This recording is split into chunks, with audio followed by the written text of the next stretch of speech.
Ok, số đây đó cái này chẳng thế này khi khi mà bạn nhắc này để tôn cho mùi nâng ca pra để tôn cho mùi nâng ca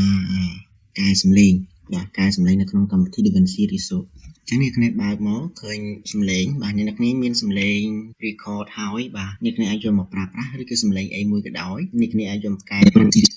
này không cầm thi được gần series số này bạn chẳng chỉ là bố này là cái tiền mà miền ai sập group trong máu bạn cầm thi bạn ấy hay tiền sầm lên chỗ ấy khi mà tiềnចូលហើយ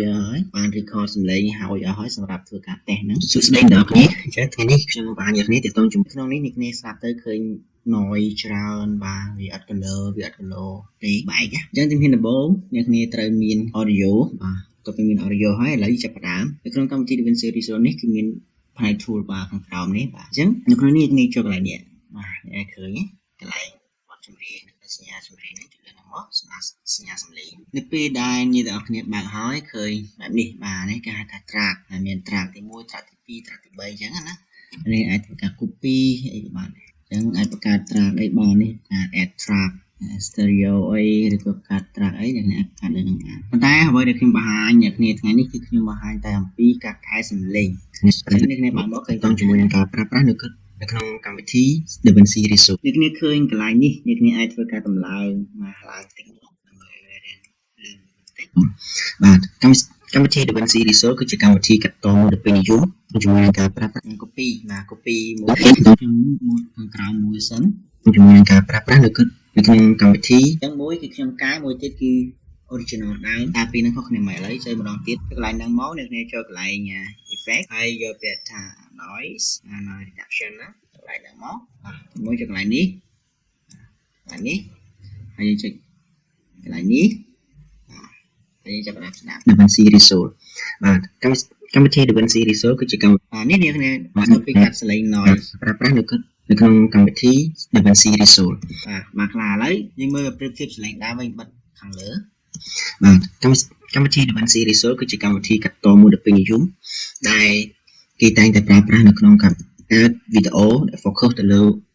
ពណ៌ប្រើប្រាស់នៅក្នុងកម្មវិធី DaVinci Resolve នៅក្នុងកម្មវិធី DaVinci Resolve បាទកម្មវិធី DaVinci Resolve គឺជាកម្មវិធីកាត់តមួយដ៏ពេញនិយមដែលគេតែងតែប្រើប្រាស់នៅក្នុងការបង្កើតពណ៌ដែល focus ទៅលើពណ៌ focus ទៅលើប្រើប្រាស់នៅក្នុងកម្មវិធី DaVinci Resolve អញ្ចឹង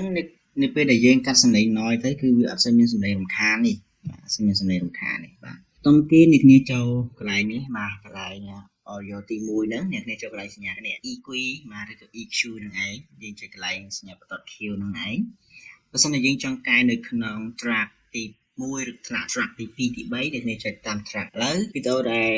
audio ដែលយើងត្រូវកែគឺ audio នៅក្នុង track 1បាទ track 1នេះចុច double click លើហ្នឹងមកនៅពេលដែលអ្នកគ្នា double click កន្លែងនេះបាទឃើញបែបនេះហើយតើតើជាមួយនឹង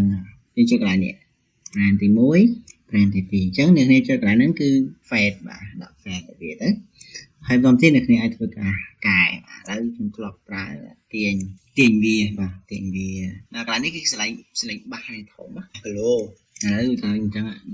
ខ្ញុំបាននិយាយទៅចូលការប្រើប្រាស់នៅក្នុងកម្មវិធី Scroll ស្ដីមកគ្នាអញ្ចឹងថ្ងៃនេះខ្ញុំបាននិយាយទៅចូលការប្រើប្រាស់នៅក្នុងកម្មវិធី DaVinci Resolve បាទកម្មវិធី DaVinci Resolve គឺជាកម្មវិធីកាត់តមួយដ៏ពេញនិយមដែលឃើញកន្លែងនេះតើតើជាមួយនឹងបាសនឹងធំនេះគេតែងតែប្រើប្រាស់នៅក្នុងអញ្ចឹងនេះគ្នាទៅពេលដែលចូលដល់កន្លែងហ្នឹងនេះគ្នាត្រូវការស្ដាប់សំឡេងមួយណារៀងចូលចិត្តអីកន្លែងសំឡេងស្រួយ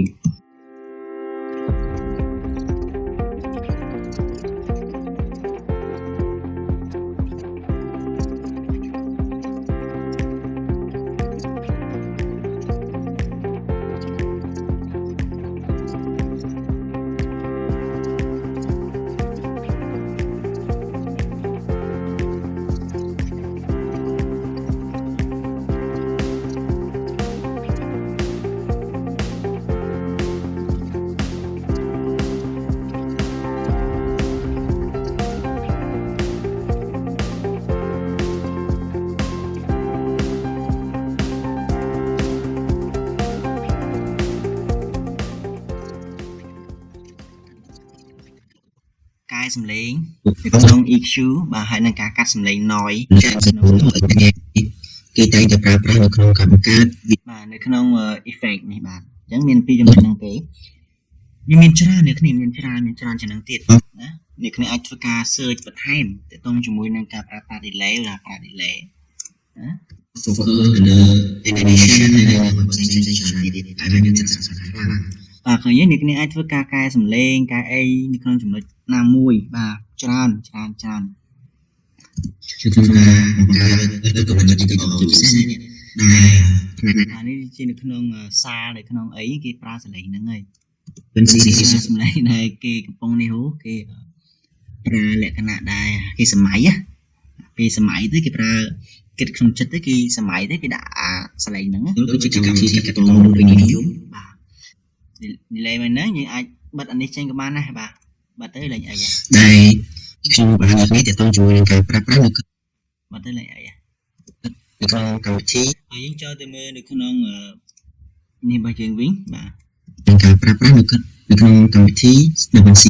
ហើយយើងធ្វើការតម្លើងសលេងអីបានលើនេះ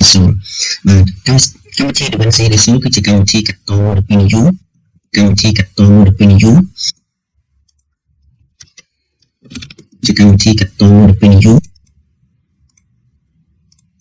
ឬក៏ផលិតវីដេអូបាទអញ្ចឹងជាបាទនេះគឺជាអ្វីដែលខ្ញុំបង្ហាញបាទកម្មវិធី DaVinci Resolve ហើយអ្នកគ្នាបើសិនជាមាន